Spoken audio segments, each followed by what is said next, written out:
resistentes. Resistentes não como sinônimo de oposição, resistente como sinônimo de persistentes, né? Que estão aqui desde as 8 horas da manhã e acompanhando agora esse bate-papo. A pergunta que nos foi feita é que quando nós abordamos o tema Jesus e a valorização da vida, nós fizemos uma ilustração de que os tratamentos médicos e espirituais podem ser feitos e alcançar sucesso. Não quer dizer que haja cura. Cura é um processo mais lento e na nossa ótica, em geral, não acontece numa única vida, não é? Há todo um processo que o Haroldo deixou claro aqui com base no céu e inferno, naquele trinômio, né, do arrependimento, da expiação e da reparação. Aí sim é que pode-se pensar em cura. E Chico Xavier, e que nós tivemos a grande honra e felicidade de conhecê-lo e visitá-lo durante 20 anos aqui em Uberaba, nas 2 instituições que ele atuou aí, certa feita veio uma pessoa reclamando da vida, das condições de saúde para ele, e ele sempre nos sugeria, com muito atencioso que ele sempre foi, que nós ficássemos próximos, ouvindo e acompanhando o que ele dizia. Então nós ouvimos muito. E numa dessas, a pessoa reclamando da sua situação, ele em rápidas palavras fez uma colocação que não era muito comum nele, porque Chico em alguns momentos era enérgico. E essa, embora sempre alegre e tudo, mas era enérgico. E aí ele disse: olha, meu filho, eu fiquei órfão precocemente, tive uma doença pulmonar em função da tecelagem, fiquei cego de um olho, trato do olho até hoje, me submeti a algumas cirurgias médicas, sofri um infarte, e aí, há poucos dias atrás, eu estava com uma dor incrível no olho. E aí, orando para os espíritos, e aparece Emmanuel, que foi um autêntico pai espiritual dele, disse assim: olha, Chico, você está aqui para ser tratado, não é para ser curado, não.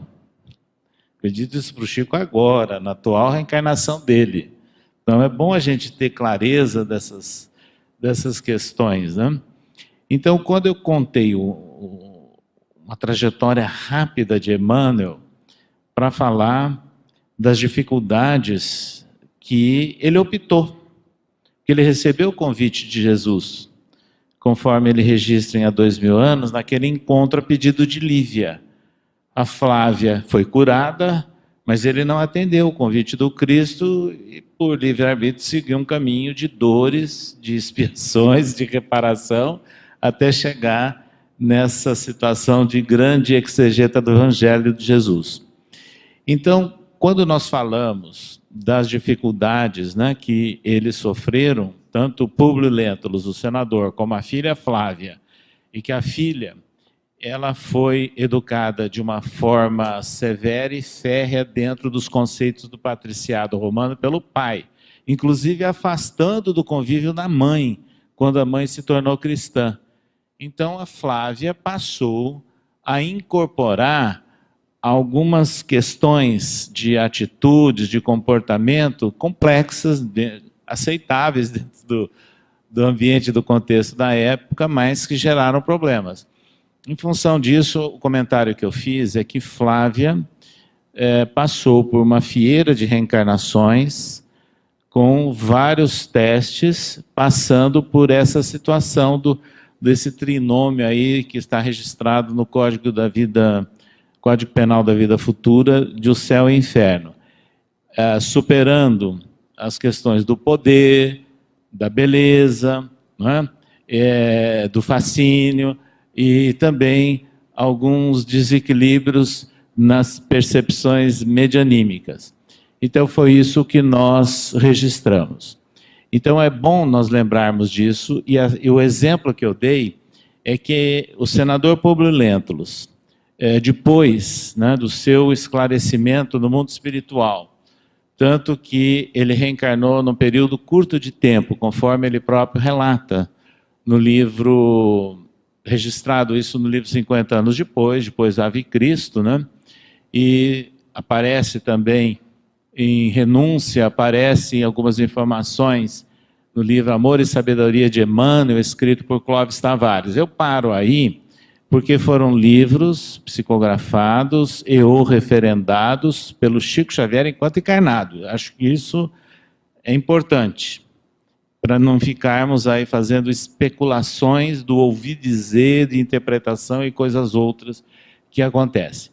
Então, Emmanuel, ele passou a ter um grande compromisso com o espírito Flávia, de orientar, de apoiar, e sendo um autêntico pai espiritual. E sempre foi, e cumpriu essa tarefa dele, não é? Então nós vemos que isso é importante para lembrar que é um compromissamento, uma responsabilidade espiritual, e que se perpetua, no caso aí, praticamente 2000 anos. Então não é uma situação imediata. E a chamada cura, ela vai acontecendo nesse processo, né? De burilamento espiritual, aumentando as parcelas de responsabilidade, de consciência, e aí, evidentemente, que ocorrendo a aceitação plena dos ensinos de Jesus. Então é isso que nós falamos a propósito. Obrigado, agora, César. Agora, falar de reencarnações de um, de outro, de outro, é preferível nós evitarmos esse tipo de colocação. Muito bem, obrigado, César. Doutor Ivene, essa aqui é para a senhora. É possível prevenir a demência senil? Ela tem algum comportamento espiritual, karma, obsessão e etc? Você pode repetir? É possível prevenir a demência senil? Ela tem algum comportamento espiritual? Senil. Olha, toda afecção que nos acomete, seja do ponto de vista físico ou do ponto de vista psíquico, ela acontece pela conjunção de dois fatores. Existem os fatores chamados predisponentes e os fatores determinantes. Por exemplo, se você está num ambiente onde existem algumas pessoas gripadas e você está com a sua imunidade baixa, você já oferece um fator predisponente. E você entrando em contato com as pessoas, o vírus se aproveita disso como fator determinante e a afecção acontece. Então, do ponto de vista psíquico, espiritual, também acontece a mesma coisa. Se nós temos fragilidades no nosso psiquismo, determinados por atos da nossa vida, pregressa enquanto espírito, nós estamos com esses fatores predisponentes. E depois acontecendo outros fatores determinantes, dos quais nós nos descuidamos, então pode ser que os processos aconteçam. Então, mesmo que tenhamos fatores predisponentes do ponto de vista mental e psíquico, é possível que nós cuidemos dos fatores determinantes, não é? Por exemplo, o Espiritismo, o Evangelho de Jesus, já está nos dizendo que a maledicência, que a maldade, que sentimentos de ódio, de vingança, de mágoa, de inveja, são fatores determinantes que, como nós já temos aqueles ganchos, né? O Rossandro é psicólogo, eles gostam dessa metáfora. Então, a nossa mente já tem aqueles ganchinhos dos fatores predisponentes, você vai lá e pendura os fatores determinantes e pronto, acontece, isso tudo acontece. Entre os fatores predisponentes também pode acontecer o fator genético, mas hoje os médicos geneticistas que trabalham nesse tipo de abordagem, como é o caso do Beto lá em Campina Grande, eu assisti uma palestra do Dr. Beto que se chama Abaixo a Tirania dos Genes, porque até algumas décadas atrás se achava o seguinte, você tinha gene para câncer, você vai ter câncer. Você tem gene para diabetes, você vai ser diabético. Hoje se sabe que não é assim. Então, você pode ter como agente predisponente essa tendência genética, mas só vai acontecer a afecção se houver também a conjugação de fatores determinantes. Então, a chamada epigenética cuida hoje dos fatores determinantes, que podem ou não, dependendo da sua conduta, dependendo das suas escolhas, acoplarem-se aos fatores predisponentes que você tem. Isso vale tanto para afecções do ponto de vista físico, quanto do ponto de vista psicológico, né, Rossandro? E também do ponto de vista espiritual. Então, a nossa tendência é sempre cuidarmos de seguir as pegadas de Jesus, porque é a receita de bolo que nós temos para nos aliviarmos dos nossos males. Obrigado, Irvênia. Jorge Elahá, gostaria que você abordasse sobre a ótica espírita a questão do álcool. Dose segura de ingestão existe? Será um equívoco?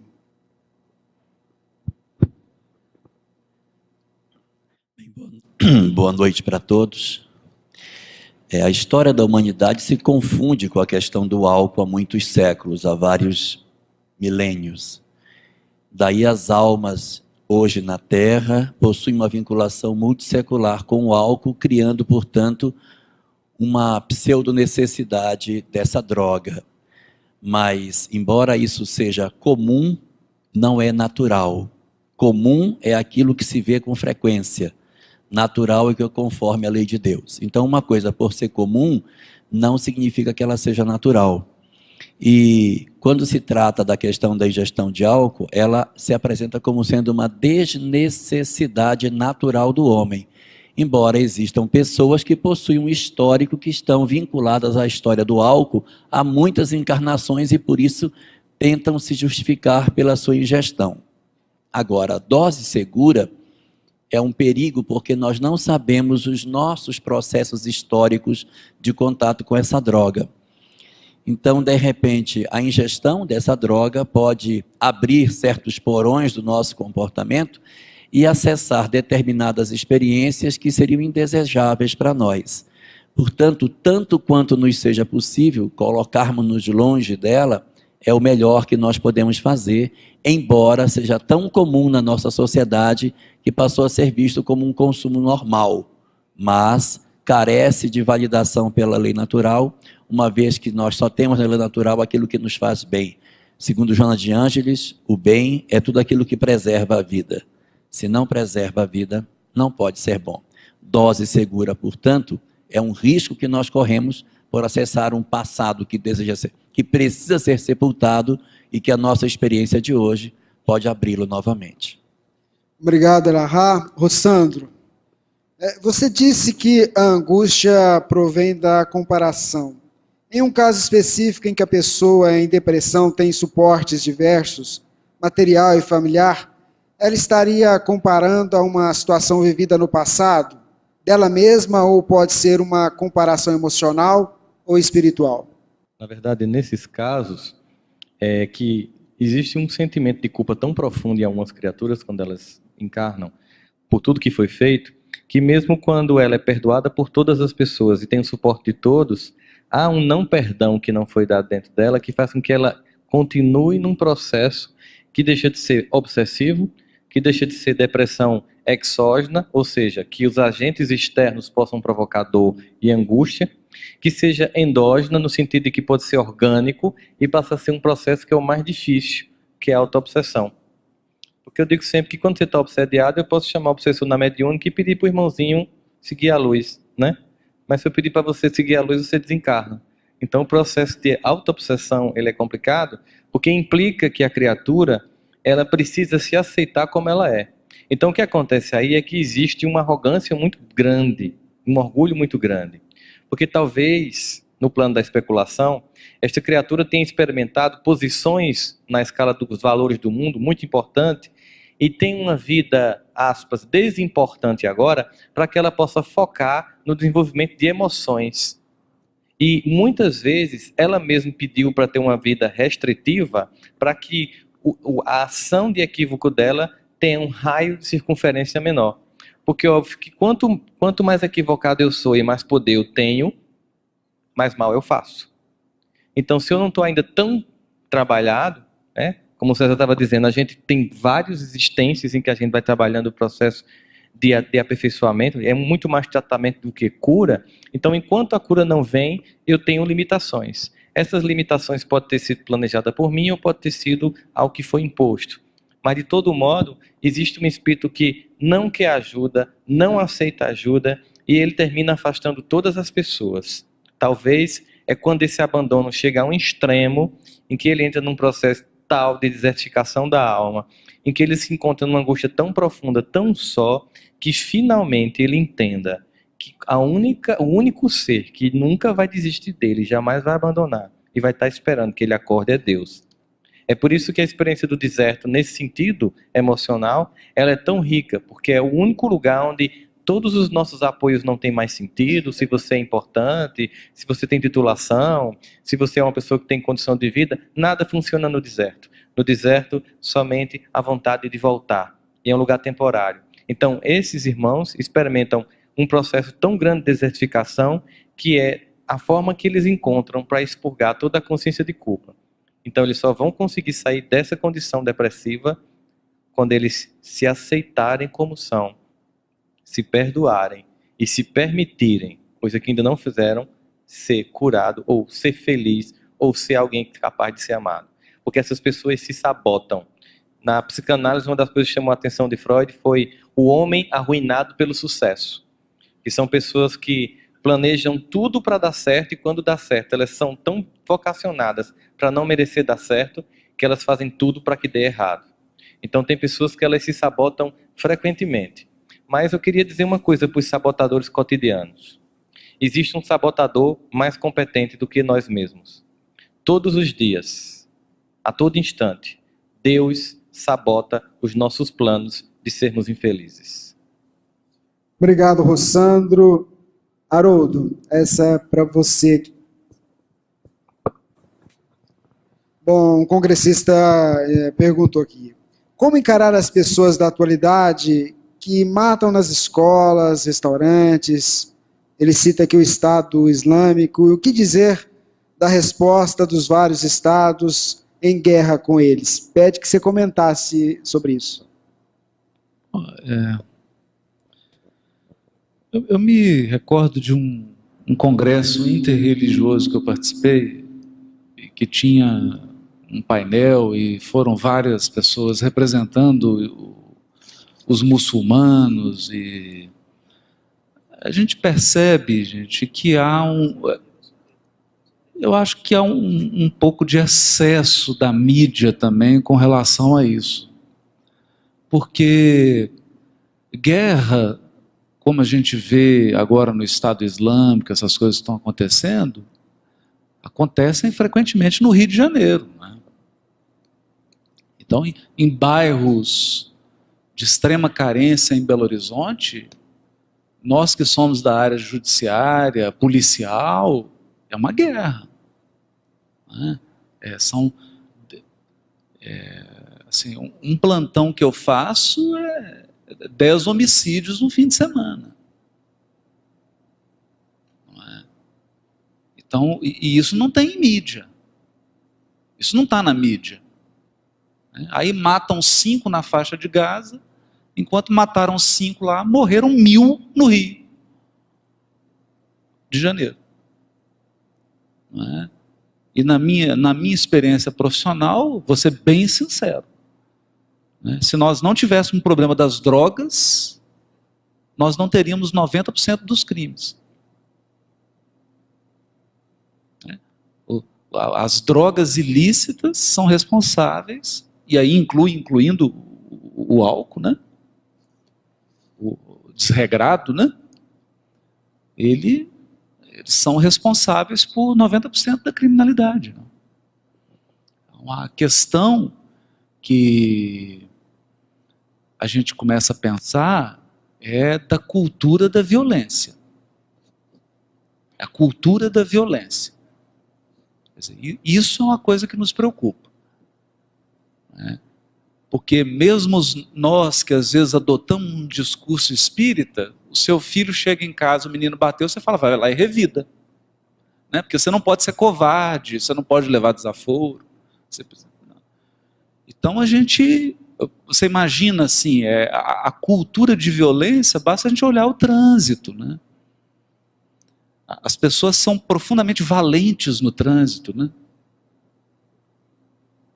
E outro dia eu tive uma experiência pessoal, assim, fui estacionar, a hora que eu entrei com o carro, de repente eu ouvi uma buzina, o sujeito veio por trás, aí eu fiz assim para ele, de repente eu falei, gente, o que eu estou fazendo, né? Aí o sujeito estacionou, desceu, falou, você desculpa, eu não vi, falou, você que me desculpa, eu não tinha que ter feito nada disso com a mão, que bobagem, né? Desculpa, eu parei, né? Então você fica pensando, meu Deus, como é que a gente entra nisso, né? E é fácil de entrar. Porque é uma cultura de violência, a cultura do valentão, né? Então quem que a gente mais gosta num filme? O bandido. Não é? Ninguém fala, nossa, adorei aquele ator, ele é um mocinho, é uma pessoa boa. Não, né? Gosta do bandido, do violento, e a nossa sociedade valoriza, acha bonito, tem isso como valor, né? Agora, especificamente com a questão do Estado Islâmico e essa briga toda, né, a gente vê, pelo que eu pude aprender lá nesse encontro, 3 coisas, né? A primeira é o fanatismo religioso. E o fanatismo religioso, ele é um vírus que pode pegar qualquer um de nós, né? Tem pessoas hoje no movimento espírita, na internet, no Facebook, que são verdadeiros homens-bomba. Elas estão atacando tudo e a todos, dizendo-se os defensores de Allan Kardec. Não é? Então eu digo hoje com toda preocupação, nós temos hoje um fundamentalismo espírita. Olha que eu sou, assim, se precisar falar, ajoelho aqui por Kardec, todo mundo sabe do meu amor pelo Kardec e pela codificação. Sempre procurando pautar a minha conduta, as minhas reflexões na base kardeciana. Mas daí a ser fundamentalista, começar a atacar, ofender a dignidade, a honra das pessoas, isso aí não tem sentido. E é um fundamentalismo. E ainda não está matando. Ainda, mas daqui a pouco vai ter também. Pessoas assassinando as outras. Ah, você não é só Kardec, não vai morrer. Você lê a obra do Chico, mata. Entende? Que é o que acontece lá. É o fundamentalismo religioso. Outra coisa é a ditadura política. Isso é um problema complicado. Porque a ditadura política envolve interesses econômicos, interesses políticos, interesses étnicos, partidários. Aí, gente, aí é uma confusão. Isso é briga desde lá de Caim e Abel. É coisa longa que não vai se resolver fácil. Né? E o terceiro ponto, que foi muito destacado lá, que é a cultura da violência. Então, é um princípio político que todo mundo aplaude, que é o princípio do eu tenho direito ao revide. Então, se eu fui agredido, politicamente, eu tenho direito ao revide. Aí o outro, não, politicamente eu tenho direito ao revide. Vira o olho por olho, nós temos uma região de cegos, coxos e mancos. Porque você não sabe mais quando começou a agressão. E é difícil. É difícil resolver. Porque para resolver isso, precisa ter uma mudança de valores. E quando você muda esses valores, aquilo que você acha que está ganhando, mudou o seu valor, você fala, aqui eu estou perdendo. É curioso isso. Aqui eu estou perdendo. Então a gente vê, por exemplo, a luta, não sou nenhum defensor, nem eleitor do Obama, né? Não votei nele, né? Meu título de eleitor é daqui, né, do Brasil. Mas você vê a luta dele para, às vezes, vetar uma ação armada. Então a gente tem toda essa complexidade de elementos envolvidos ali. Mas eu penso, sinceramente, que toda vez que a gente vê esses problemas que são macros, e que a gente tem muito pouco que a gente pode fazer em relação a eles, é sempre bom a gente voltar para o nosso micro. E o nosso micro, as reflexões que eu faço são, particularmente eu, que sou bastante incisivo, né? Qual o índice, qual o teor alcoólico de violência da minha voz? Entende? Qual que é o teor de violência da minha voz? Tem que observar isso. Na minha fala, qual que é o percentual de violência na minha fala? Qual que é o percentual de violência nos meus gestos? Nas minhas relações familiares, qual que é o percentual de violência? Porque isso a gente pode atuar. Né? Isso a gente pode resolver. Não é? E começar a se preparar de uma maneira madura, porque a violência, não nos enganemos, você não pode ir inocente lidar com a violência, você tem que ter uma estratégia. Então, porque eu acho bonito, por exemplo, em Gandhi, que era um estrategista. Então, era uma ação de não violência estratégica. Então, diante de uma pessoa que chega aqui e começa a gritar com você, você tem que ser muito estratégico para manter-se calmo. Muito estratégico. Não adianta você vir inocente, cor-de-rosa, achando que... Não. Então, você tem que saber seu tom de voz, tem que saber o que você vai falar, tem que saber silenciar, não falar nada. Saber se portar diante daquele conflito. E isso exige muito mais inteligência do que revidar. Diante de alguém que vem com meia razão, né, ele está meio certo, mas na maneira dele de defender o certo ele está errado, você tem que ter muita estratégia de separar a maneira do conteúdo. Entende? Então, isso é difícil. Eu acho que todos aqui, como profissionais, lidam com isso, né? Eu já recebi pessoas assim na minha sala, a pessoa chegou completamente alterada. Aí você fala, meu Deus, e agora o que eu vou fazer, né? Aí você fala, não, vou tomar uma água, tá? Não, ok, vamos acalmar. Tá? Aí quando a pessoa te fala, você vê que ela está certa, mas em algum momento ela se exaltou e perdeu toda a razão. Né?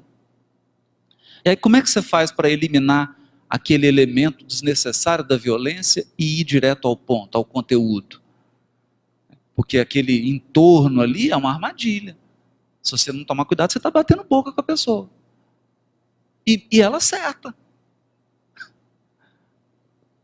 Então, a gente diz assim, a cultura de paz, ela é uma cultura que exige muita inteligência de nós, muito autocontrole, não é? Muito conhecimento da alma humana e uma profunda humildade. Uma profunda humildade. Porque o primeiro impulso que a gente tem é se impor, falar mais alto e querer ter uma disputa de força. Né? Isso é natural. É natural. E é o que acontece lá. Só que acontece numa escala macro. Mas por que acontece numa escala macro? Eu vou só dizer algo que eu ouvi da Patrícia lá de Dubai, que nos recebeu. A gente sabe que Dubai muçulmano, né, da religião predominante, tudo.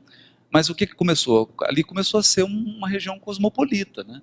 E os britânicos levaram escolas, os americanos, então tem muitas escolas. Aí, o que começou a acontecer?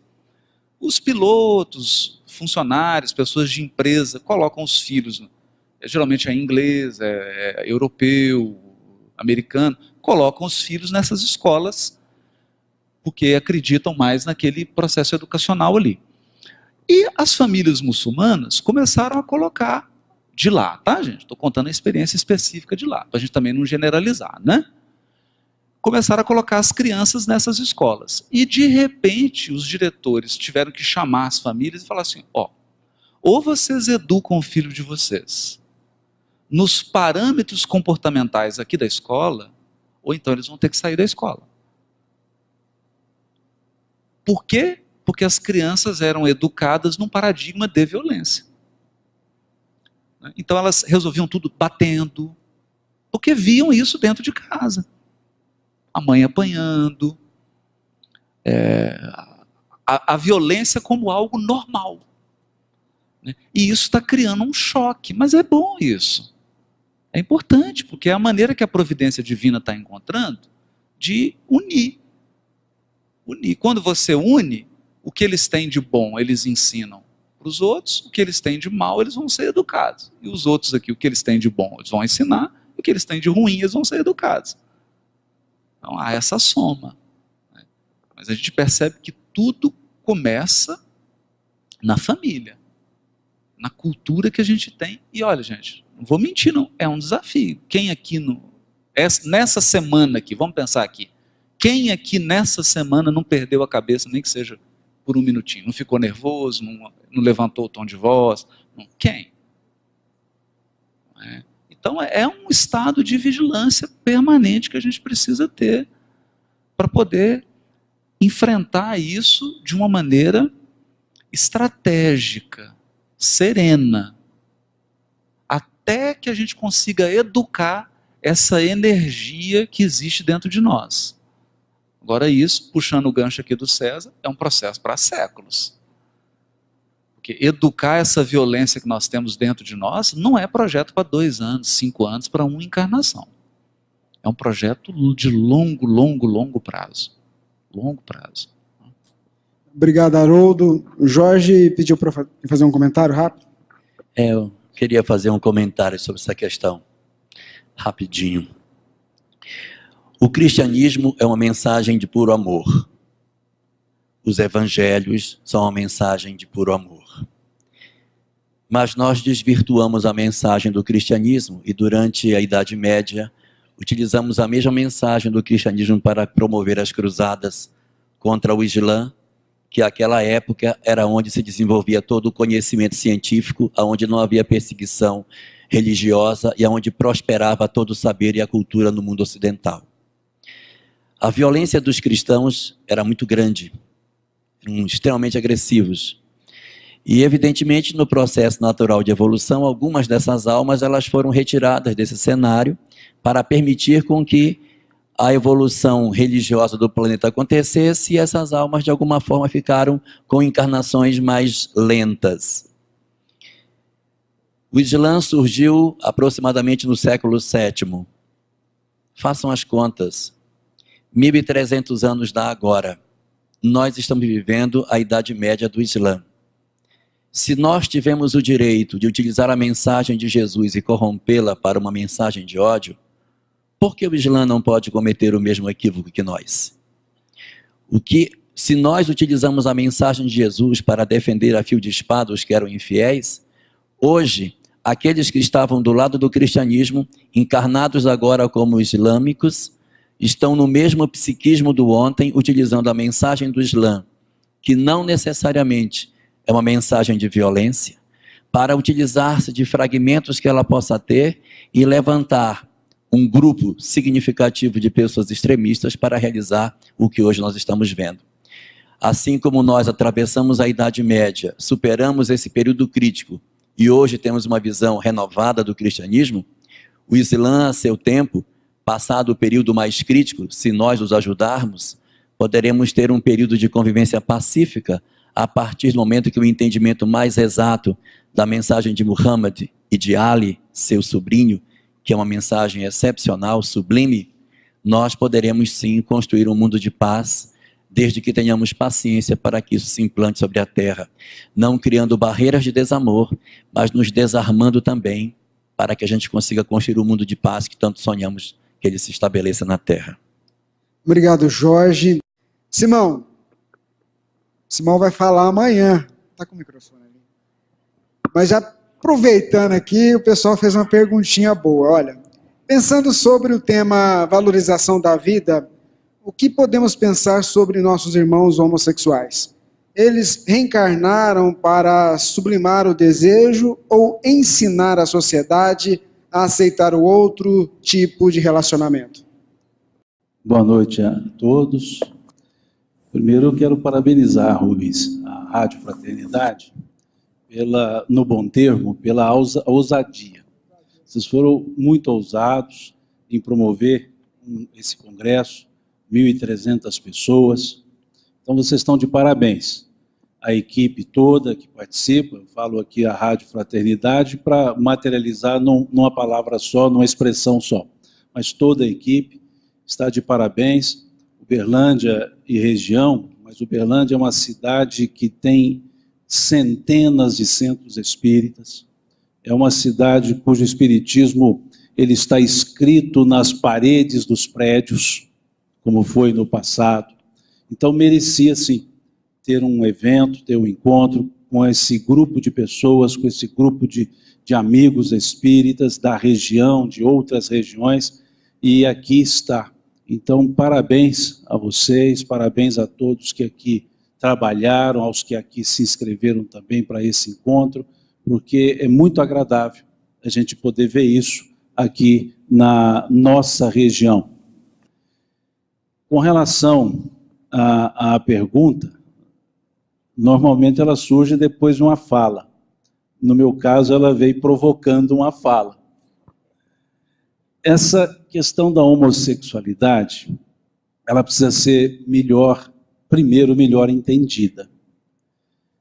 O primeiro ponto que nós temos que trabalhar não é a homossexualidade, não é a heterossexualidade, é a sexualidade.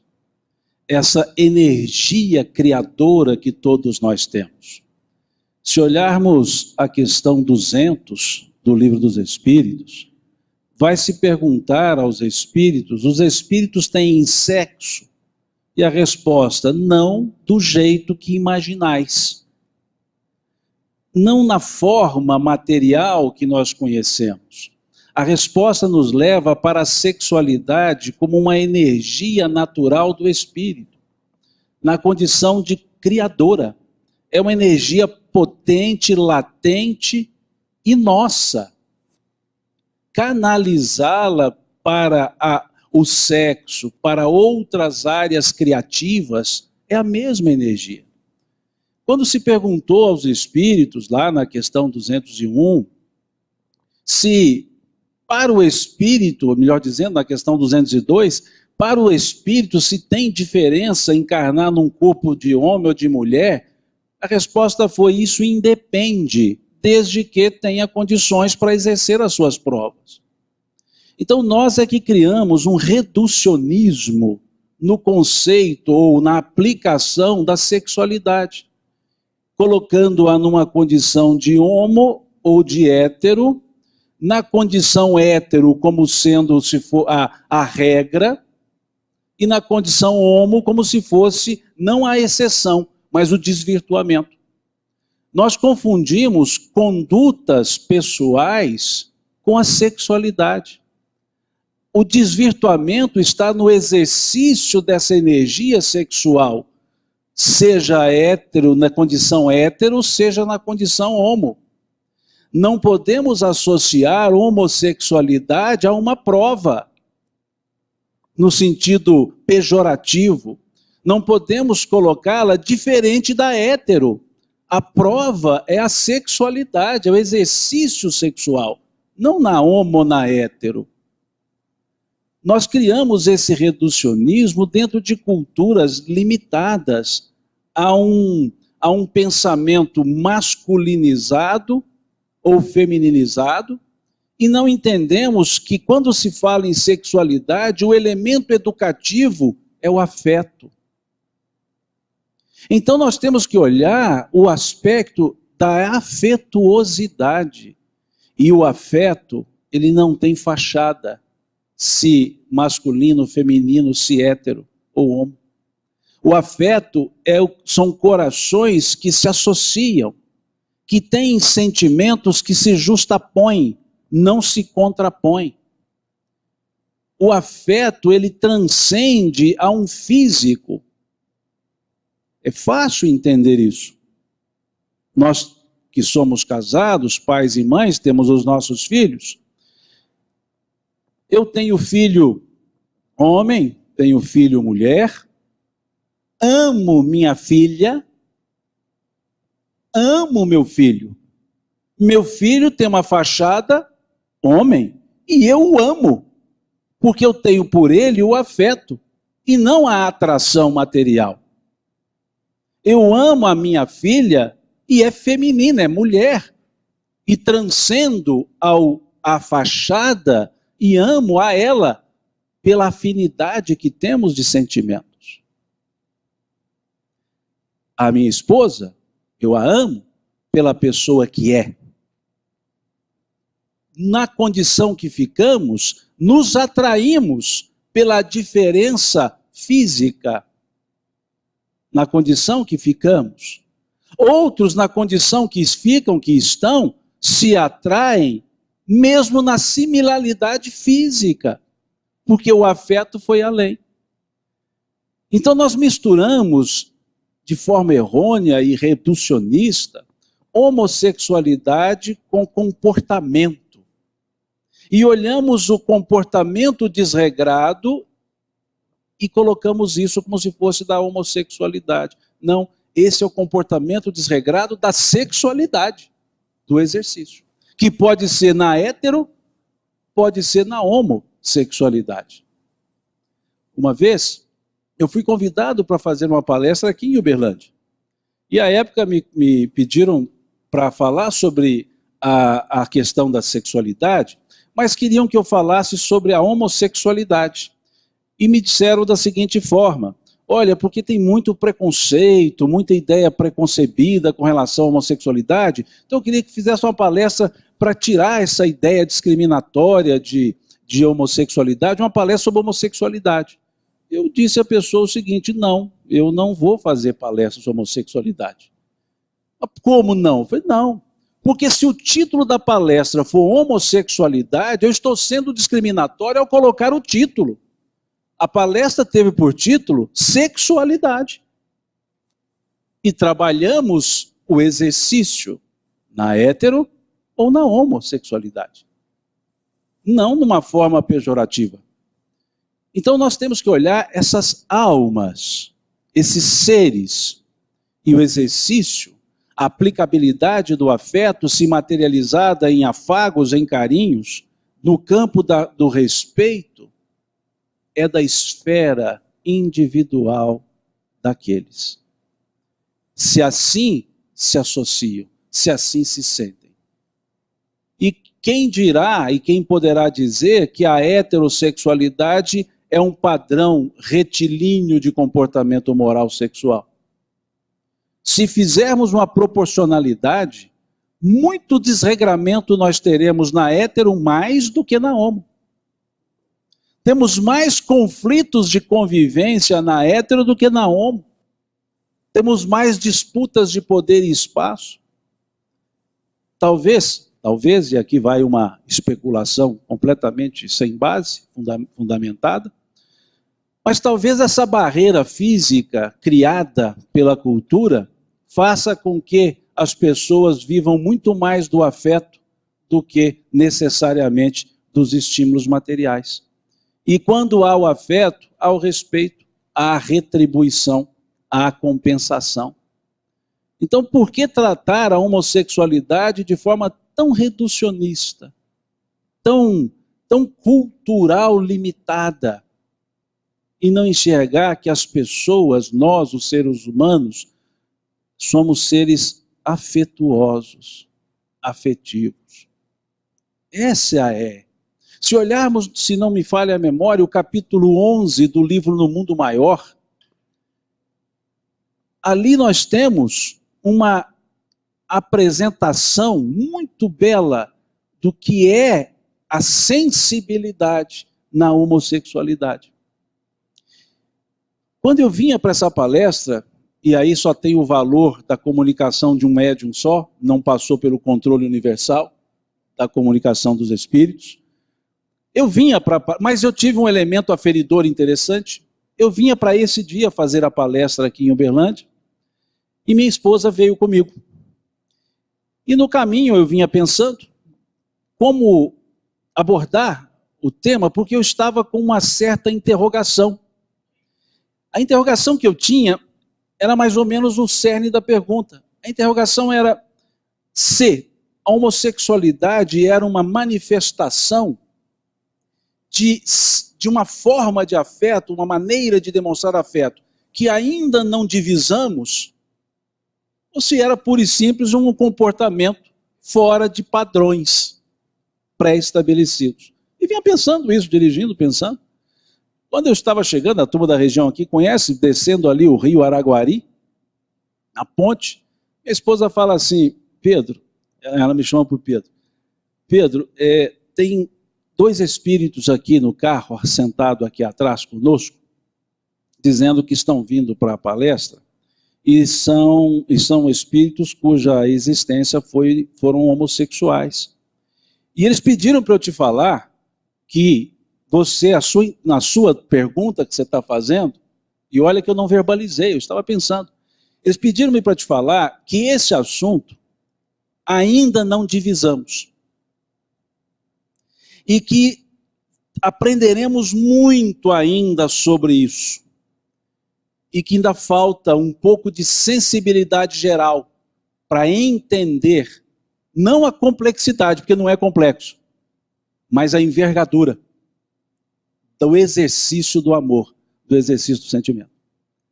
Eu disse que não passou pelo controle universal, mas como eu pensei e não disse nada, veio a resposta, eu dei crédito. E por conhecer também minha esposa, que ela é daquela turma que refuta. Então isso me deu muita segurança para tratar desse assunto. Deixando ainda a espiritualidade de lado, os aspectos espirituais, e por uns poucos segundos reduzirmos-nos apenas à existência material, ou seja, somos só materialistas, não somos espiritualistas, a vida começa e termina, berço termina túmulo, trabalhar com essa ideia só por enquanto, até se assim for. Se nós olharmos a liberdade, princípio básico da nossa existência, se olharmos o sentimento e o amor, só isso já bastaria para não haver segregação e não haver concessão, simplesmente haver naturalidade. Mas considerando que somos espiritualistas, espíritas, e com uma ideia que mostra-nos que a vida é mais do que encarnação, considerando tudo isso, nós veremos então que o exercício da sexualidade, pautado no respeito, na amorosidade, no afeto, nada tem a ver com a expressão física que carregamos. Provas. A prova é na sexualidade, e eu posso ter desregrado-me na encarnação anteriores que sejam, no exercício sexual, como homem encarnado à época, um espírito encarnado em corpo masculino, posso ter abusado, reencarno-me em corpo masculino novamente. Não necessariamente eu tenho que experimentar um corpo feminino para eu domar os meus impulsos sexuais desregrados. Não preciso de um corpo masculino se o oposto acontece. Ou seja, eu vou usar aquela estrutura que possa me permitir o exercício das provas.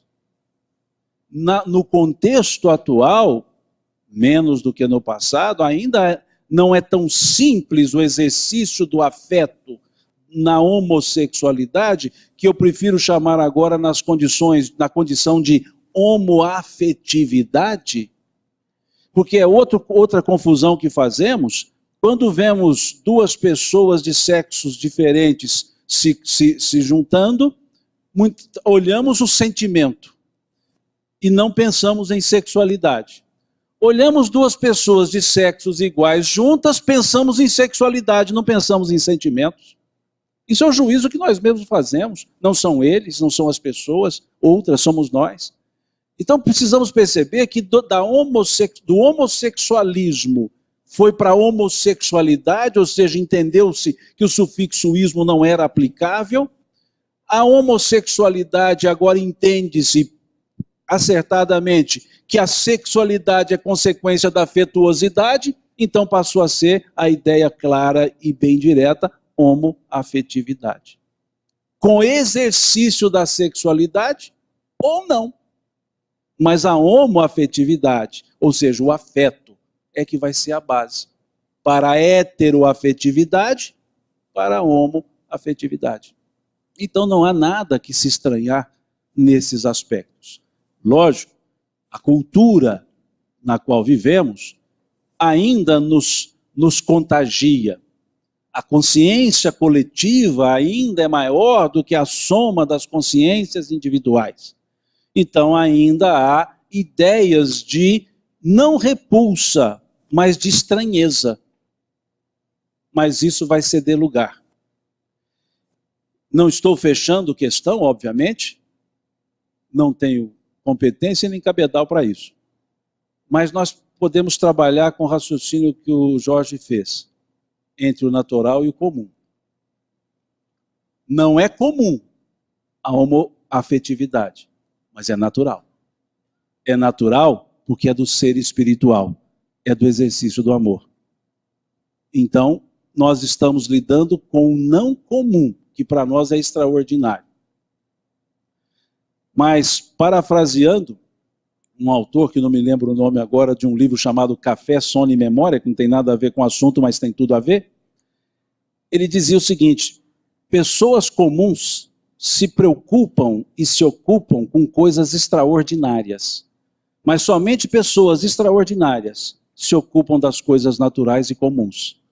Quando percebermos que a homoafetividade, além de natural, é comum, nós seremos extraordinariamente evoluídos para valorizar o amor, o sentimento, além da estrutura física, da estrutura material. É o que eu posso, por hora, dizer pelo meu limitado conhecimento do assunto.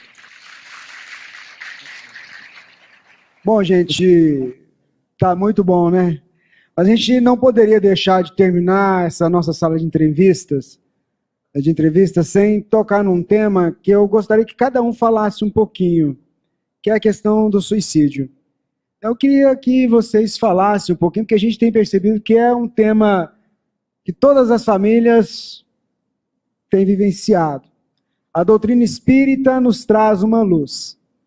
Então, eu acho que nada melhor do que a gente aproveitar o tema do congresso, que é valorização da vida, Jesus e a valorização da vida, para a gente abordar essa questão e trazer um pouco mais de esclarecimento para todos nós e sairmos aí fora também e ver o que é possível fazer para ajudar. Eu começo lembrando que o livro Céu e Inferno, de Allan Kardec, na segunda parte, ele é inédito, porque foi o primeiro caso na história da literatura espírita que fez aquilo que hoje nós chamamos de estudo de casos, onde Allan Kardec colecionou algumas manifestações obtidas na Sociedade Parisiense de Estudos Espíritas e verificou, procurou saber quem era o espírito manifestante, como teria sido a sua existência.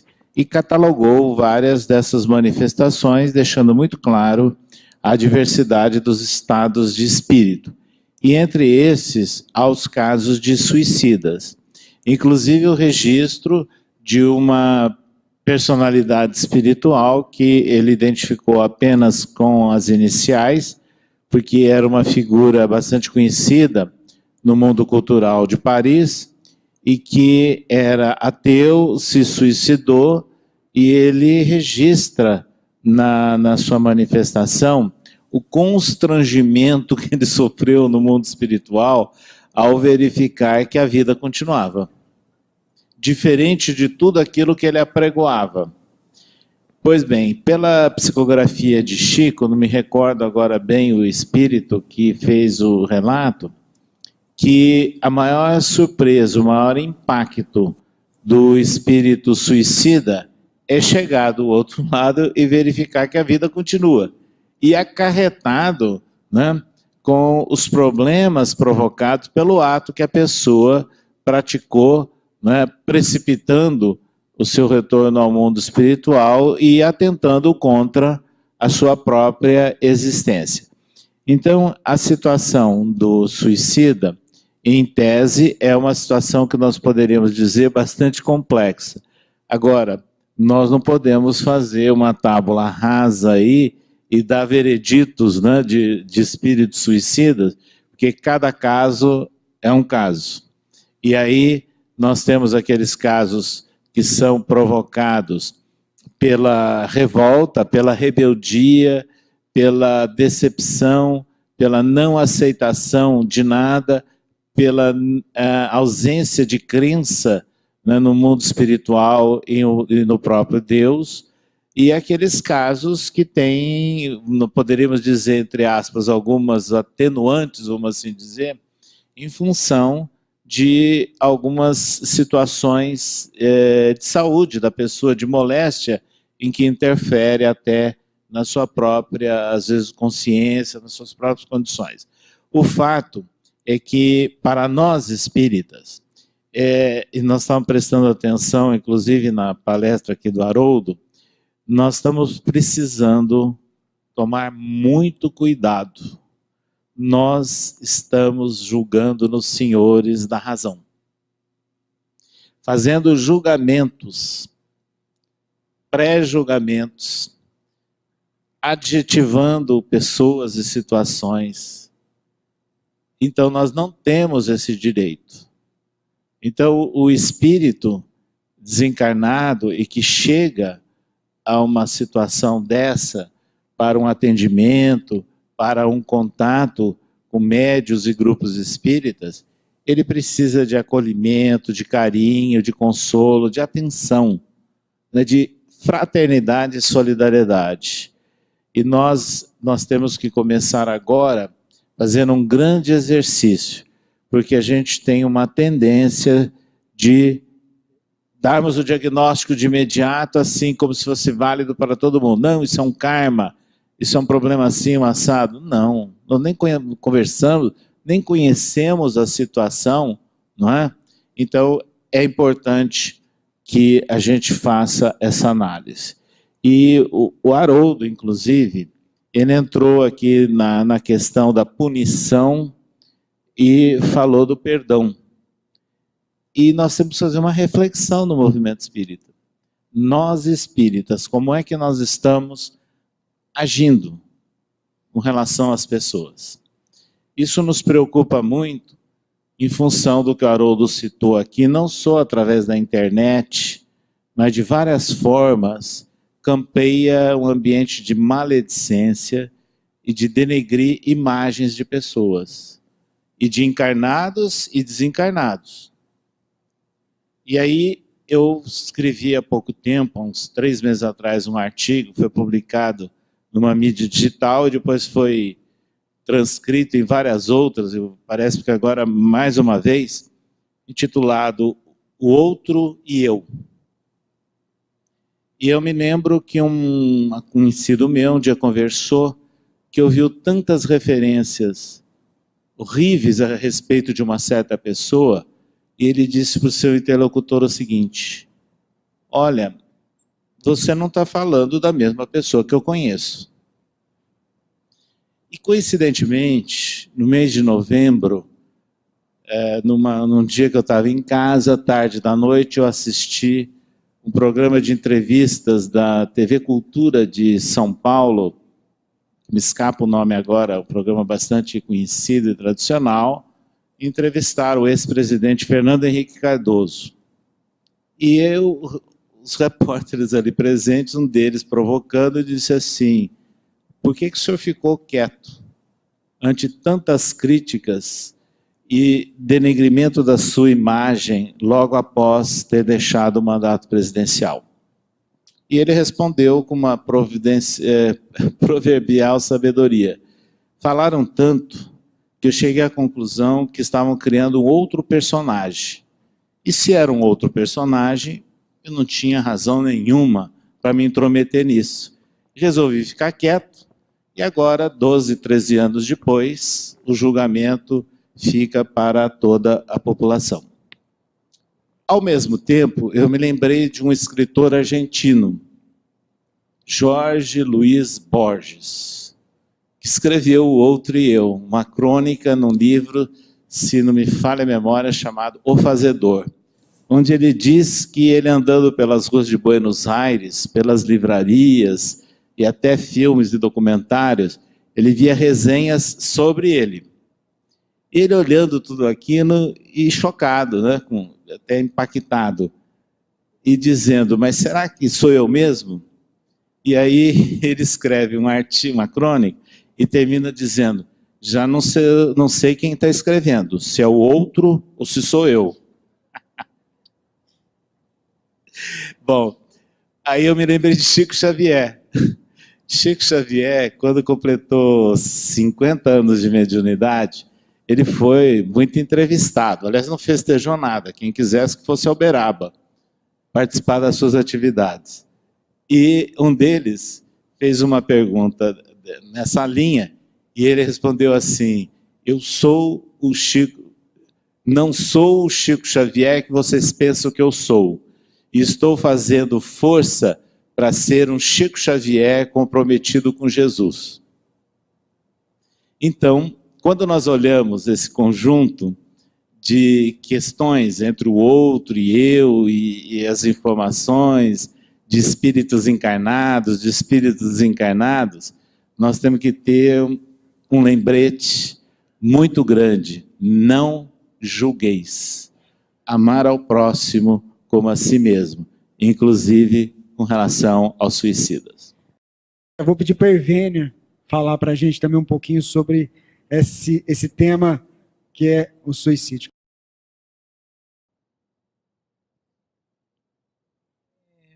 Rubens, quando se fala em suicídio, eu me lembro da surpresa que eu tive quando fui pela primeira vez para a Suíça, né?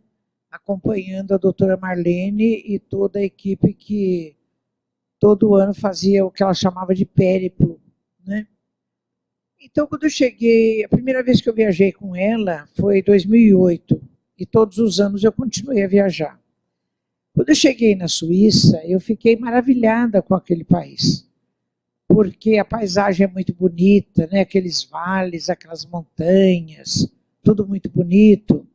E eu comecei a perguntar, quando eu vou a primeira vez num lugar, eu gosto de perguntar para as pessoas as condições locais, da cultura, da parte física da cidade, e assim por diante. E eu comecei a me maravilhar porque na Suíça não tem desemprego, é a maior, é uma qualidade de vida excelente, as pessoas são atendidas do ponto de vista médico e tudo bem, muito bonito.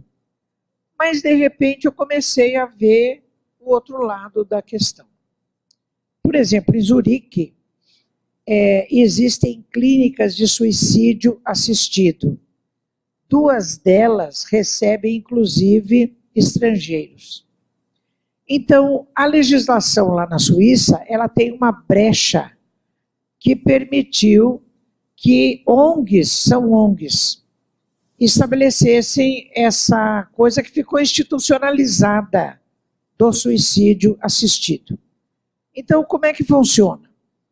Pessoas que estão muito idosas, ou estão com doenças terminais, ou estão cansadas da vida, os vários motivos, acabam ficando sócias dessas ONGs, como se fosse um clube, vão pagando as mensalidades e escolhem a data em que querem se suicidar.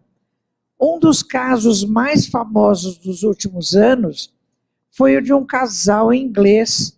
Ele era um dos maestros mais conhecidos da Europa, e a sua esposa, muito idosa, estava com uma doença também que ia ser uma doença grave na sua fase final. Então, eles se tornaram sócios de uma das ONGs, foram depois lá para a Suíça, os filhos é que os conduziram lá, e no lugar onde é feito o suicídio assistido, tem uma parede de vidro, uma coisa de vidro na parede. A família, os filhos ou quem quer fica lá assistindo. Eles então colocam o soro na veia do indivíduo e é suicídio assistido porque o próprio indivíduo é que aciona a injeção do soro, como você aperta o interruptor para acender ou para apagar a luz, né? Então, eu fiquei traumatizada com isso. Eu disse, meu Deus, como pode uma coisa, de repente, ficar como se fosse uma coisa muito normal? Bom, você que chegou a sua horinha, vai lá, eles cuidam de tudo. Eles cuidam do inventário, cuidam do féretro da pessoa, cuidam de tudo, deixa tudo certinho, né? Então, isso está institucionalizado. E ainda mais, na última vez que nós tivemos eu acho que a gente estava, se não me engano, em eu acho que era em Bonn, na Alemanha. Ou era na Suíça. Bom, estávamos por ali em algum lugar. A doutora Marlene terminou o congresso fazendo uma palestra sobre suicídio. E citando também esse caso das ONGs de suicídio assistido da Alemanha. Quando ela terminou a palestra, um senhor idoso saiu lá de trás e veio andando assim, e nós que estávamos com ela percebemos que ele queria se aproximar da doutora Marlene. Então nós nos afastamos, permitindo que ele chegasse. E ele ficou conversando com ela um tempo, e quando ele se retirou, ela veio assim, balançando a cabeça, ela disse, meu Deus. Então conversaram em inglês, e ele contou para ela que a esposa dele tinha feito o suicídio assistido.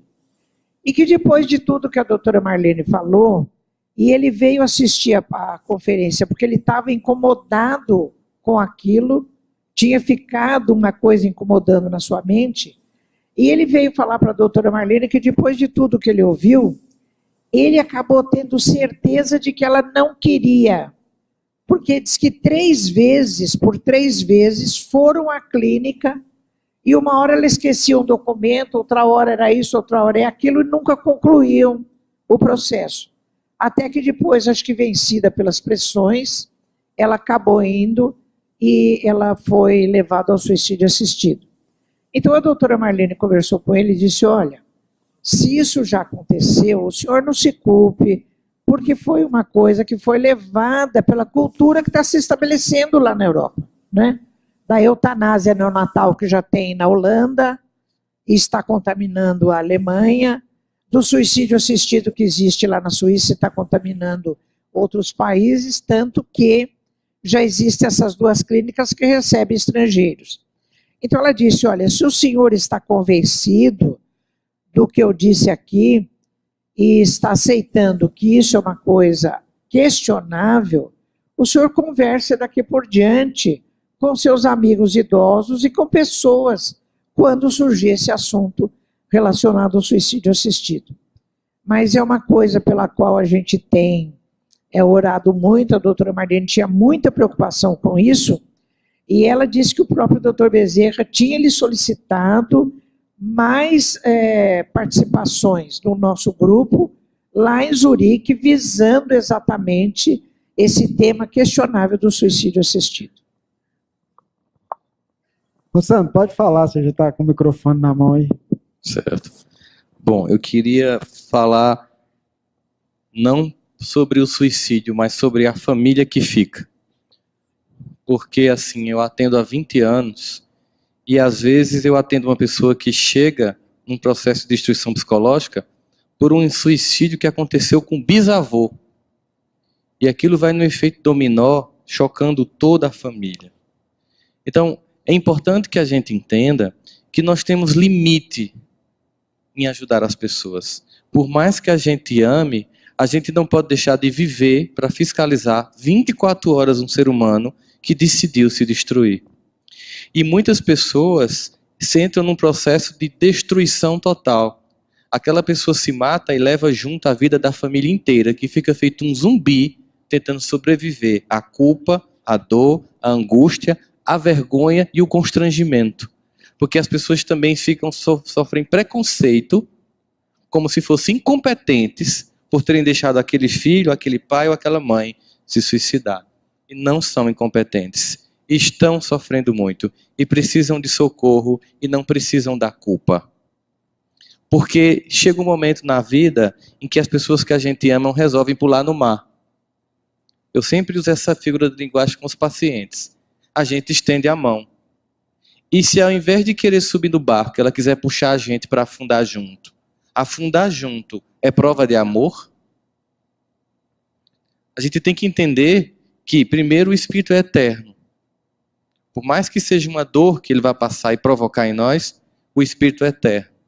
Portanto, a melhor coisa que quem fica deve fazer é homenagear a vida, vivendo-a intensamente, vivendo-a com muita alegria, aceitando o que Deus deu e tendo um sentimento de prece por aquele que momentaneamente se separa, Porque num amor que sempre nos permite reencontrar, aquele filho, aquele pai, aquela criatura voltará ao nosso aconchego para que a gente possa fazer diferente.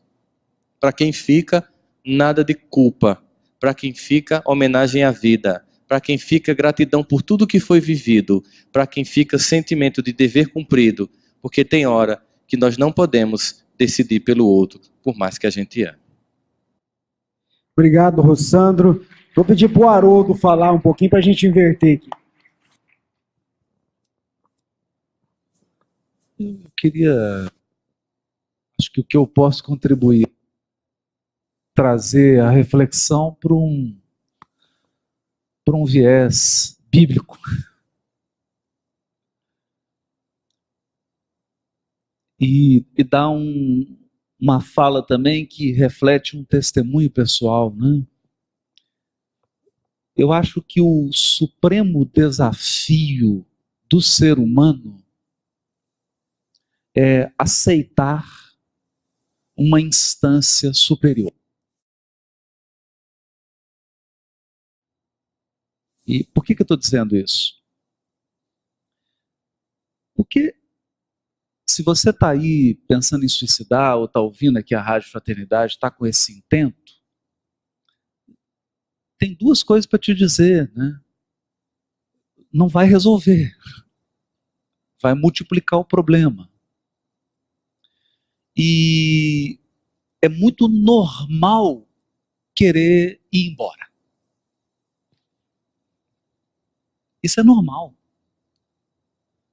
Tem fases da vida da gente em que a luta, o sofrimento, o desafio é tão grande que você tem vontade de jogar a toalha e ir embora. É normal isso. Mas para isso, tem uma fala de Jesus. Vinde a mim, todos vós que estáis cansados e sobrecarregados, e eu vos aliviarei. Porque, retomando a fala da palestra, o projeto de Gênesis era um homem à imagem e semelhança de Deus. E nós criamos um projeto humanista do homem à imagem e à semelhança do homem. E a gente acha que tem controle sobre tudo. Então, quando eu vejo isso na Europa, do suicídio assistido, é essa ilusão de que nós podemos controlar tudo e não podemos. Não podemos. Tem coisas que estão fora do nosso controle. Então tem sofrimento que ele chega, entra na sua porta, ele não bateu a campainha, ele não bateu, ele entrou e acabou. E chegou. E quando você vê, você está mergulhado na dor.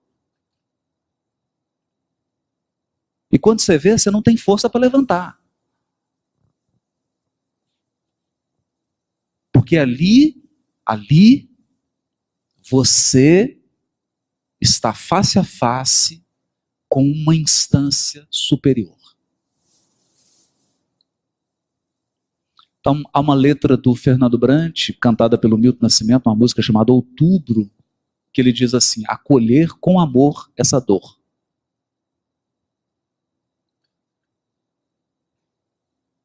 A gente precisa aprender isso. Tem uma hora que você tem que acolher a dor. Porque ela não vai embora. Ela não vai embora. E você vai ter que lidar com ela, conviver com ela e aprender a amar o que está por trás da face tenebrosa. Por quê? Porque hoje eu estou absolutamente convencido, a dor é a maior mestra divina. Sabe por quê, gente? Porque ela não tem limite. ela não tem limite, a dor não tem limite. Ela vai até onde for necessário para te regenerar.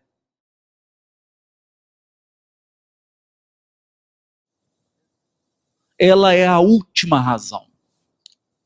Ela é o último instrumento. Então, quando ela é acionada no seu destino, quando ela entra na sua vida, ela vai até o fim. Quer você destrua o seu corpo, quer você permaneça nele, não adianta.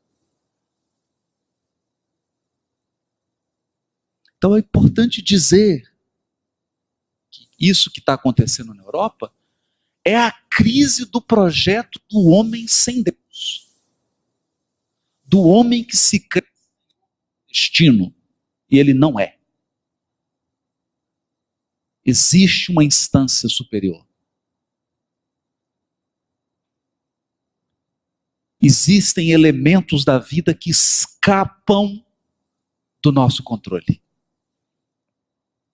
Dentre eles, envelhecer, adoecer, ser abandonado, perder alguém, etc, etc. Sofrer um revés. E a gente precisa lembrar daquela lição do Evangelho segundo o Espiritismo. A obediência é o consentimento da razão. A resignação é o consentimento do coração. Então, diante da instância superior, diante daqueles elementos que ultrapassam o nosso poder de ação, obedecer. Porque tudo está sendo regido por uma suprema inteligência. Mas, sobretudo, resignar-se, que é entregar-se de coração. Que alguma coisa vai acontecer, algum propósito vai se concretizar. E o suicídio é a prova da mentira do materialismo. Ele é o checkmate no materialismo. Porque você elimina o fundamento de tudo.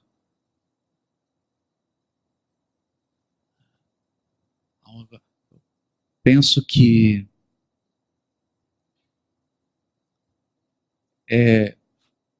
para quem está aí pensando em suicidar-se, né?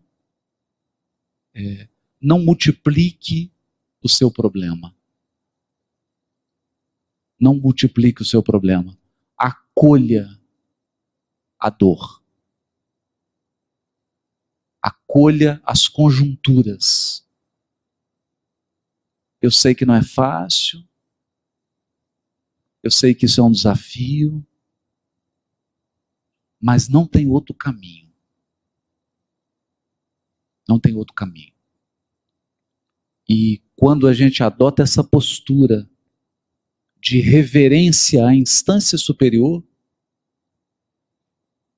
o inusitado acontece. Porque a nossa atitude, ela abrevia, ela cria caminhos, ela cria possibilidades para que a providência divina nos alcance ou alcance os seus propósitos. Alcance os seus propósitos. É isso. Eu sei que é difícil falar isso. É igual o espírita que quer dar discurso de imortalidade em velório. A pessoa está lá chorando, aí vem dar discurso. Não, o espírito tal, né? Esse filhinho perder mortal, né? Isso não tem coisa mais inconveniente do que isso. Porque a gente ajuda mais ficando em silêncio e vibrando e dizendo assim: eu compreendo a sua dor e por isso estou com você. Porque a única coisa que eu posso fazer agora é te garantir que você não vai sofrer sozinho. Melhor do que ficar citando questão do Livro dos Espíritos. o que a gente tem a dizer. Falando isso porque é sério. Nós fizemos um roteiro com Marcela, Regina, no Rio de Janeiro, e a gente não imagina, né? Fiz uma palestra assim no estádio, era uma quadra enorme. Na hora que acabou, a primeira pessoa que veio para conversar era um jovem, e ele falou assim: tá bom, você me convenceu, eu ia suicidar hoje, eu não vou fazer mais isso. E a Ivana estava do meu lado. Eu fiquei tão chocado com aquilo, que eu peguei ele e falei: meu amigo, o que é isso? O que é isso? Você está querendo abandonar a caravana? Você está querendo abandonar a caravana por quê? Nós estamos todo mundo apanhando aqui, meu filho. Estamos todos apanhando aqui. Cada um na sua área. Cada um carregando a sua dor é imensa.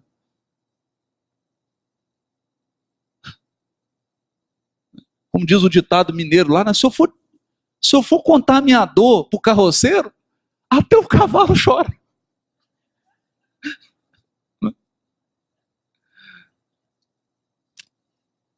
Mas juntos a gente vai levar. É por isso que a doutrina se chama Consolador Prometido. Consolador. Porque ela vem e dá propósito. Ela vem e dá sentido ao que parece não ter nenhum sentido. É isso.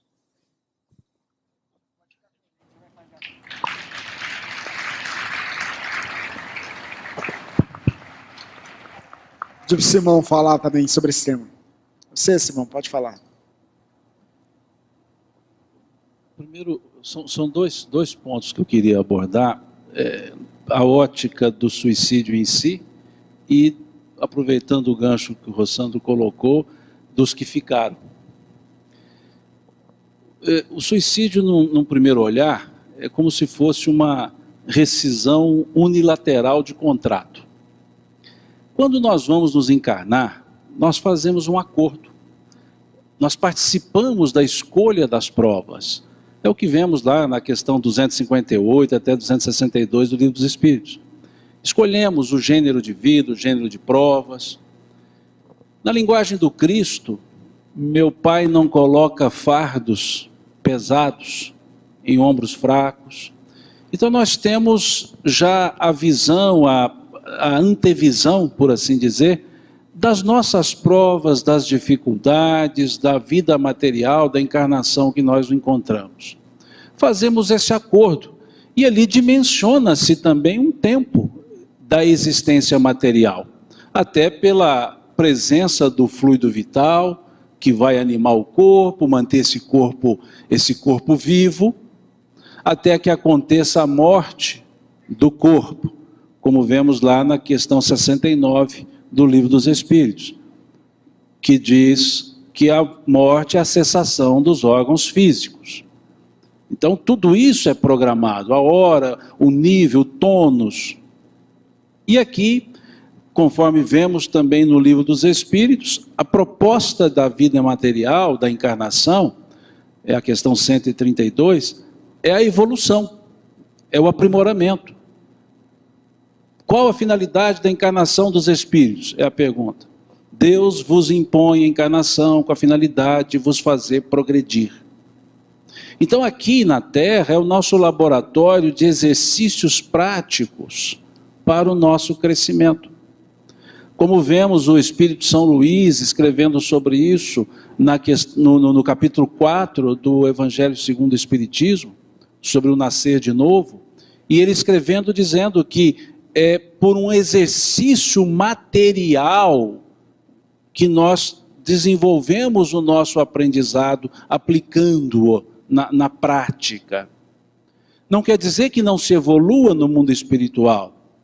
Evolui-se, questão 230 do Livro dos Espíritos, em conhecimento, mas acrescenta os espíritos com a conjunção adversativa.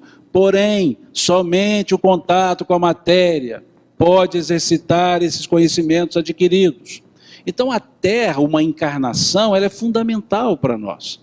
Por isso é que quando se fala em suicídio, eu disse essa rescisão unilateral, é uma deliberação de uma pessoa que não está olhando o outro lado do contrato, a outra parte que está também participando disso. Daí é que vem o efeito, eu não diria danoso, mas a consequência daquele ato de não quero mais aquilo que eu combinei. Então mineiramente dizendo, o combinado não sai caro. E aí é onde gera essa posição que se diz que o suicídio não é adequado. Não é a melhor saída. Por quê? Porque ele está rompendo algo que foi programado em benefício nosso, meu, que é a encarnação. Ao mesmo tempo, eu estou, além de assim fazer, ou seja, retornando mais cedo, eu deixo pessoas afetadas com o meu ato, entristecendo-as. Então eu crio também um certo vínculo. Por isso, então, não só o Espiritismo, mas todas as doutrinas religiosas, entendem o suicídio como indevido, como não adequado, como não a melhor escolha. Ou não deveria nem ser a escolha. Se radicalizarmos, que não deveríamos, vamos dizer que é o ato abominável. E aí é que eu quero ir para a segunda parte.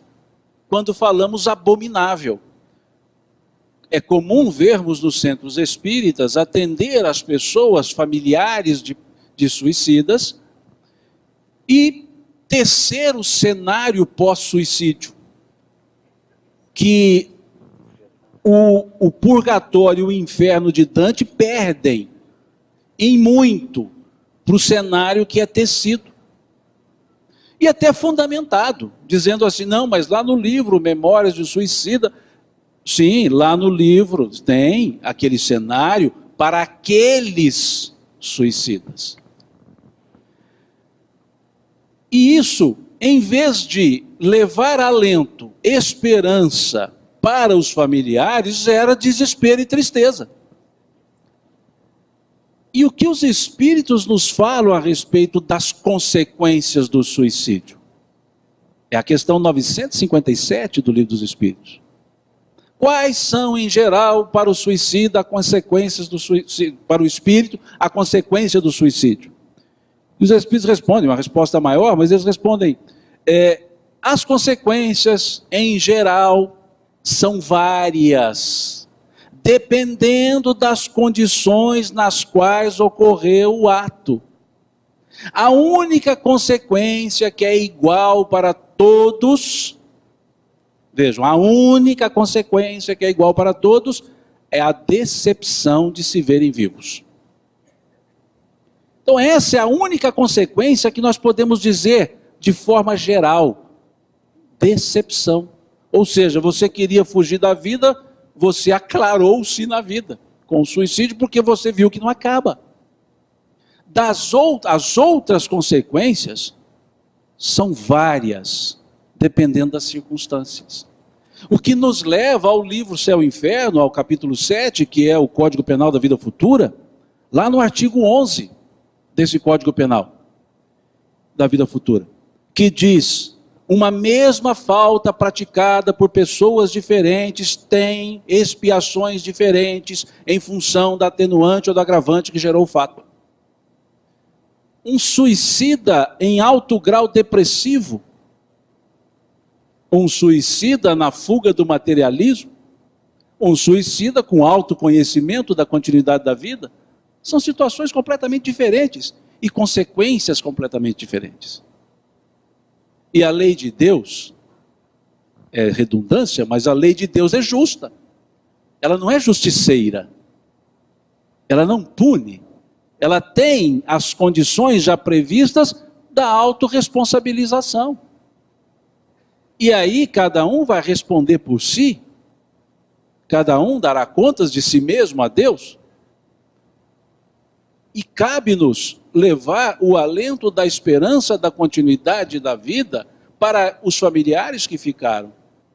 e não dizer o quanto padecerão esses familiares que precederam os outros no retorno de forma antecipada pelo suicídio. Falta-nos talvez a sensibilidade. E agimos, César colocou aqui que somos julgadores, eu até ia ser um pouquinho mais radical, nós sentenciamos sem julgamento o destino dos que se suicidam. Porque talvez não entendamos o momento pelo qual eles passam. Na questão 943 do Livro dos Espíritos, pergunta-se quais são, de onde se vem o desgosto que se abate em certas pessoas no curso da vida. E eles respondem, os espíritos, ociosidade, saciedade, falta de fé. Quando nós perdemos perspectivas para a nossa vida, nós perdemos o próprio senso de viver. O que nós precisamos é mostrar, levar, incentivar perspectivas para a vida. Entender o que é viver, que é diferente de existir. Entender que vida não é sinônimo de encarnação.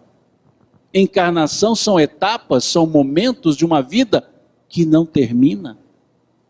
E isso passa a ser a nossa perspectiva. Porque a única coisa, desde que fomos criados, que nós podemos fazer, é viver. E o viver pressupõe diversas outras atitudes, diversas outras escolhas. Então, ao perder a perspectiva, a pessoa tem o desgosto. E uma das saídas para o desgosto, quando não se o resolve, é fugir dele. E aí cria-se a fuga comprometedora, que é sair do sofrimento para entrar, talvez, num desespero. O desespero no sentido não da perda da esperança, mas da postergação.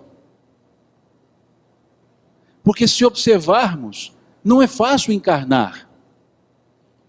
Se fizermos uma conta rasa, que não é assim que acontece, se somos mais ou menos 7 bilhões de espíritos encarnados, se temos mais ou menos, 25, vamos arredondar as contas, 28 para facilitar as contas, 28 bilhões de espíritos encarnados no total, se são 28 bilhões da psicosfera terrestre e 7 estamos aqui, a razão é 4 por 1.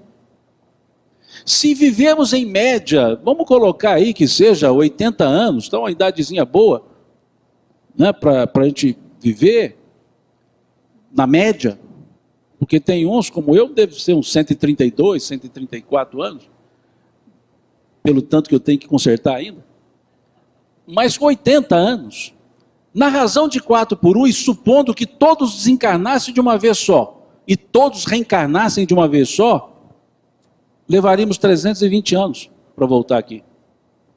Por isso é importante valorizar a encarnação, porque a fila é grande. E o tempo curto aqui, mas bem aproveitado, curto no sentido de eternidade, de imortalidade, mas bem aproveitado, pode nos fazer dar passos seguros para frente. Por isso, valorizar a encarnação. Mas para valorizar a encarnação, eu preciso entender o que é vida. E vida é mais do que berço, que é o interregno entre berço e túmulo.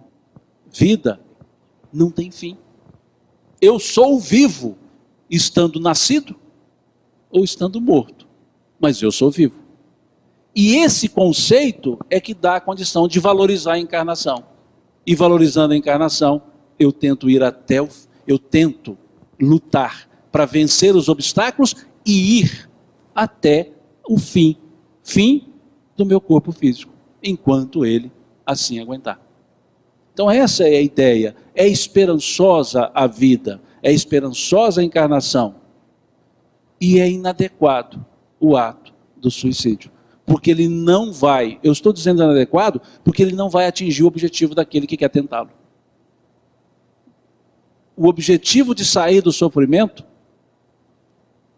é pelo exercício do trabalho, do trabalho no bem, do trabalho na visão do amor.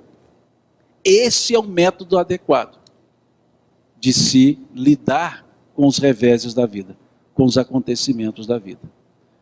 E valendo-me da ideia do filósofo amineirado, Gonzaguinha, somos nós que fazemos a vida. Como der, puder ou vier, sempre desejada, por mais que esteja errada. Obrigado, Simão. Nós estamos acabando já, viu, gente? O Elahá vai comentar essa questão. Diante de tudo que já foi dito, eu queria só deixar um recado para as mães daqueles que se suicidaram. É muito comum a gente se sentir desesperançado quando isso acontece dentro do nosso lar. As religiões, de maneira geral, elas condenam de maneira muito forte a questão do suicídio, cada uma a seu modo.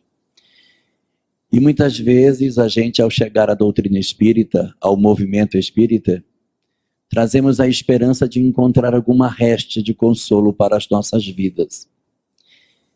E não é incomum a gente encontrar esses comentários que a gente ouviu agora do Simão Pedro. Mas é importante que nós saibamos que, em que pese toda a veracidade das obras espíritas sobre a questão dos suicidas, os nossos filhos não se encontram desamparados. O Vale dos Suicidas, apesar de ser uma região de sofrimento, é um local guardado por Maria. Os espíritos que se suicidam, via de regra, estão guardados pelos espíritos benfeitores que utilizam-se de diversos mecanismos para garantir a eles uma capacidade de fixar a experiência negativa que tiveram. Mas nem por isso estão abandonados e esquecidos de Deus. Eles estão assistidos no processo de dor que passam, porque isso é o processo educacional que necessitam para o seu engrandecimento pessoal. E dessa forma, apesar de todas as dores, estão em processo de refazimento, porque não existe nada que nós possamos fazer que venha a fazer em Deus um movimento de afastamento de nós. Não há nada que façamos que nos coloque distante do amor do Criador. Por mais dolorosa que seja a nossa opção, por mais amargo que seja aquilo que nós decidimos para a nossa vida, e aí, além do suicídio, todas as demais opções que fazemos, nunca, por mais doloroso que seja aquilo que fazemos, nunca conseguiremos ficar distantes do amor de Deus. O Criador continuará cuidando de nós, utilizando-se de mecanismos educacionais dentro de um amor extremamente profundo, cuidando de todos nós indistintamente, para que consigamos alcançar essa felicidade. Os nossos filhos, portanto, não se encontram abandonados. Estão nos braços de Deus, realizando